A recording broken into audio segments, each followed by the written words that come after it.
옛날 옛적 프랑스의 한적한 마을에 거대한 떡갈나무가 우뚝 서 있었다. 이 나무는 마을 사람들에게 특별한 존재였다.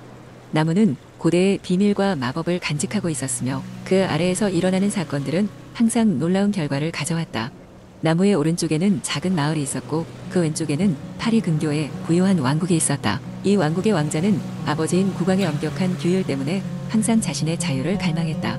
어느 날 왕자는 신분을 숨기고 마을을 방문하기로 결심했다. 그는 낡은 옷을 입고 마을 사람들 속에 섞여 나무 주위를 거닐기 시작했다. 왕자는 마을에서 일어나는 여러 이야기와 전설을 들으며 떡갈나무의 힘에 대해 알게 되었다. 그 중에서도 특히 나무의 영혼, 선녀가 나무 속에서 산다는 이야기가 그를 매료시켰다. 이 선녀는 이 사실을 믿는 이들에게 꿈을 실현시켜주는 능력이 있다고 전해졌다. 어느 가을날 황혼 무렵 왕자는 떡갈나무 아래에서 선녀를 만나보기 위해 깊은 생각에 잠겨 있었다. 그 순간 떡갈나무에서 푸른 빛이 쏟아오르며 아름다운 선녀가 나타났다. 선녀는 왕자의 순수한 마음을 읽고 그의 소망이 무엇인지 물었다. 왕자는 거리낌 없이 자신의 소망을 털어놓았다. 진정한 자유를 얻고 싶습니다. 자신이 원하는 길을 갈 수 있는 삶을 살고 싶습니다. 라고 왕자는 말했다. 그러자 선녀는 미소를 지으며 말하였다. 그럼 내가 너를 도와주겠다. 내가 원하는 길을 찾기 위해 용기를 가지거라. 선녀는 왕자의 이마에 부드럽게 손을 얹고 왕자는 마치 깨어난 것처럼 새로운 힘을 얻은 듯했다. 그 후 왕자는 자유를 찾아 모험을 떠나기로 결정했다. 그는 마을을 떠나 여러 나라를 여행하며 다양한 경험을 쌓았다. 왕자는 사람들과의 만남을 통해 공감을 얻었고 친구를 만들며 자신에게 진정 소중한 것이 무엇인지 깨달았다. 몇 년이 지나 왕자는 자신의 발자취를 뒤돌아보며 마침내 마을로 돌아왔다. 그는 떡갈나무 아래에서 다시 한번 선녀와 마주했다. 고맙습니다. 선녀님. 이제 나는 내가 누구인지 무엇을 원하는지 알 것 같습니다. 왕자는 감사를 표하였다. 선녀는 조용히 미소 지으며 다시 나무 속으로 사라졌다. 왕자는 마을 사람들에게 자신이 왕국의 왕자라는 사실을 밝히고 이제는 자신이 사랑하는 마을과 사람들 곁에서 살기로 했다고 선언했다. 그 후 그는 왕국의 좋은 통치자가 되었고 떡갈나무는 오랜 세월 동안 그의 이야기와 함께 또 다른 전설이 되었다. 이렇게 해서 마법의 떡갈나무는 또 한 가지 이야기를 사람들에게 전해주었다. 두 번째 이야기. 옛날 프랑스의 한 작은 마을에 클라라라는 소녀가 살고 있었습니다. 그녀는 파란 눈과 긴 갈색 머리를 가진 활발한 성격의 소유자였죠.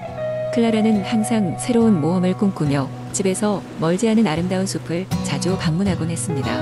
어느 날 클라라는 숲속 깊은 곳에서 빛나는 물체를 발견합니다.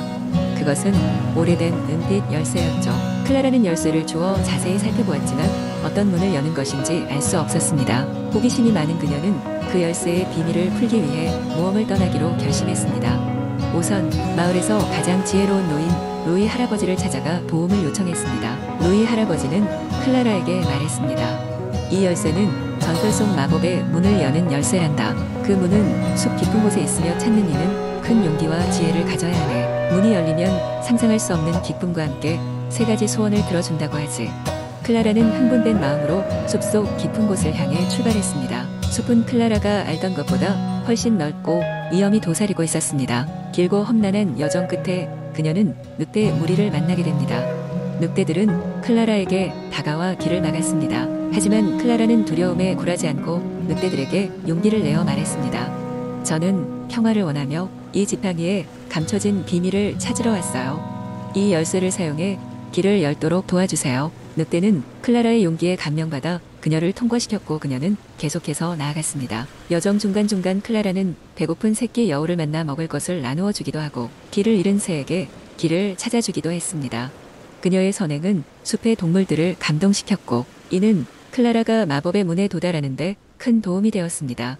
드디어 클라라는 숲속 깊은 곳에서 화려한 문을 발견했습니다. 그 문은 황금색과 은색으로 장식되어 있었고 오래된 나무에 조각된 문양이 그녀를 맞이했습니다. 클라라는 망설임 없이 주머니 속에 은빛 열쇠를 꺼내 문에 끼웠습니다.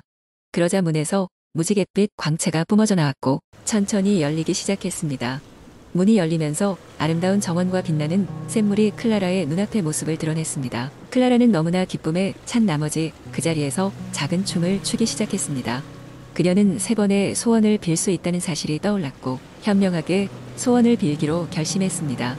첫 번째 소원으로 그녀는 그녀의 마을이 풍요롭고 풍족한 곳이 되기를 원했습니다. 이는 즉각적으로 이루어져 마을 사람들은 큰 기쁨을 나누었습니다. 두 번째 소원으로는 숲과 마을이 평화롭게 공존할 수 있게 해달라 빌었고, 그 이후로 마을은 숲과 더욱 조화롭게 살아갈 수 있었습니다. 마지막으로 클라라는 더 많은 사람들이 자유롭게 꿈을 추구할 수 있도록 소망했고, 이는 곧바로 실현되어 많은 이들이 자신의 꿈을 쫓기 시작했습니다. 그렇게 세 가지 소원을 빌고 난 뒤 클라라는 숲으로 돌아왔습니다. 그녀의 이야기는 오랫동안 마을 사람들 사이에서 회자되었고, 클라라는 마을의 전설적인 존재가 되었습니다. 그녀는 마을 사람들이 그녀를 기억할 수 있도록 언제나 친절과 용기를 잃지 않았으며, 모두가 함께 어우러져 행복한 삶을 살게 되었습니다. 그리고 시간이 흘러도 클라라의 이야기는 전설의 마법, 열쇠와 함께 프랑스의 작은 마을에서 오래도록 간직되었습니다. 세 번째 이야기, 옛날 아주 먼 옛적 프랑스의 작은 마을로부터 시작되는 이야기입니다.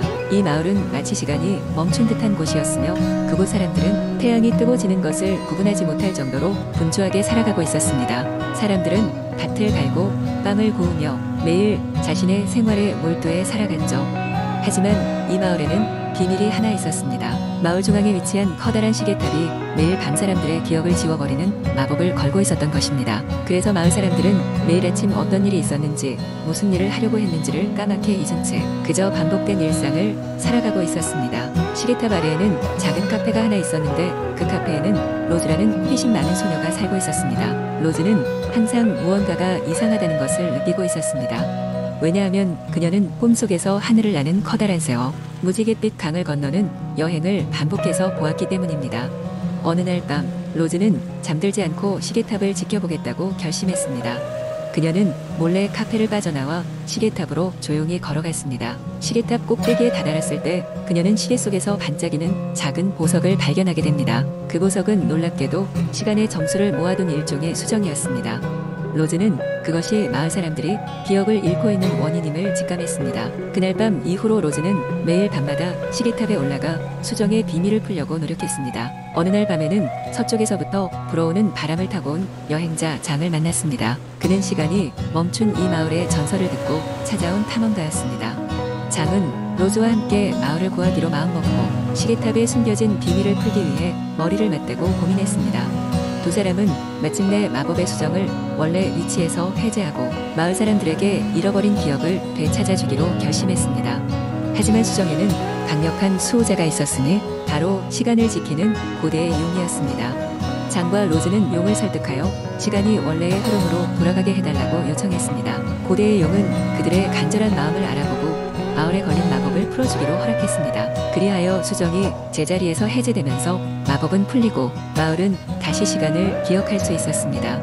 사람들은 자신들의 과거와 서로의 소중함을 되찾고 진정한 행복을 누릴 수 있게 되었습니다. 그리고 로즈와 장은 다시 자유로운 시간 속으로 돌아가 각자의 여행을 떠났습니다.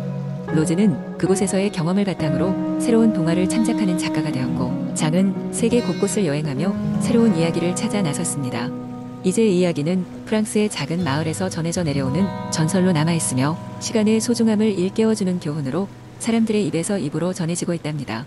네 번째 이야기, 옛날 옛적 푸른 산과 금빛 들판이 펼쳐진 고요한 마을, 루네테 힐라리온에 이상한 소문이 퍼지기 시작했습니다. 숲 깊은 곳에는 장미와 백합으로 가득 찬 마법의 숲이 있다는 전설이었죠. 그 숲은 특히 아름다운 왕국의 장미와 백합으로 이루어져 있었으며, 꽃들은 밤이 되면 은은한 빛을 발하며 사람들의 소원을 들어준다고 했습니다. 안나라는 젊은 소녀는 이 이야기에 무척이나 흥미를 느꼈습니다. 그녀는 늘 꿈과 모험을 사랑하는 마음씨 착한 소녀였습니다. 어느 날 안나는 전국에서 가장 아름다운 장미와 백합을 보고 싶다는 열망을 가질 수밖에 없게 되었습니다.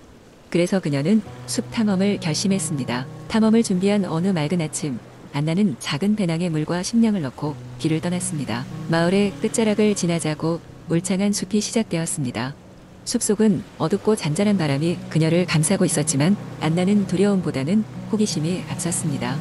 그녀는 엄마가 어릴 적 들려주던 이야기를 떠올리며 길을 걸었습니다. 몇 시간을 걸은 후 드디어 그녀는 숲속 깊숙한 곳에 도착하게 되었고, 그곳은 전설 그대로 아름다운 장미와 백합으로 뒤덮여 있었습니다. 꽃들은 정말로 신비로운 빛을 발하며 주변을 밝히고 있었고, 그 모습에 안나는 자신도 모르게 푹 빠져버렸습니다. 그 숲의 중심에는 거대한 소원을 이루어준다는 장미나무가 서 있었습니다. 안나는 망설임 없이 그 앞에 다가가 진심으로 소원을 빌었습니다. 그녀의 소원은 자신의 마을 사람들이 모두 행복하게 사는 것이었습니다. 소원을 빈 후 어느새 밤이 되었습니다. 장미와 백합이 빛은 더욱 강렬하게 빛나고 안나는 숲에서 길을 잃을 걱정 없이 마을로 돌아갈 수 있었습니다. 마을에 도착하자매로 이상하게도 마을 곳곳에 작은 변화가 나타나기 시작했습니다. 사람들은 좀 더 다정하고 친절해졌습니다. 안나는 마법의 숲에서 돌아온 후 그 경험을 누구에게도 이야기하지 않았습니다. 그러나 마을 사람들은 저절로 웃음이 많아질 고서로에게 더욱 따뜻한 마음을 가지게 되었습니다. 이렇게 루네테 힐라리오는 평화롭고 행복한 마을로 남게 되었습니다. 그리고 사람들은 여전히 저녁이 되면 마법의 꽃들이 은은한 빛을 발하는 숲의 소원을 빌러갔습니다. 안나가 보았던 그 마법의 순간은 그렇게 전설로 남아 이어졌습니다.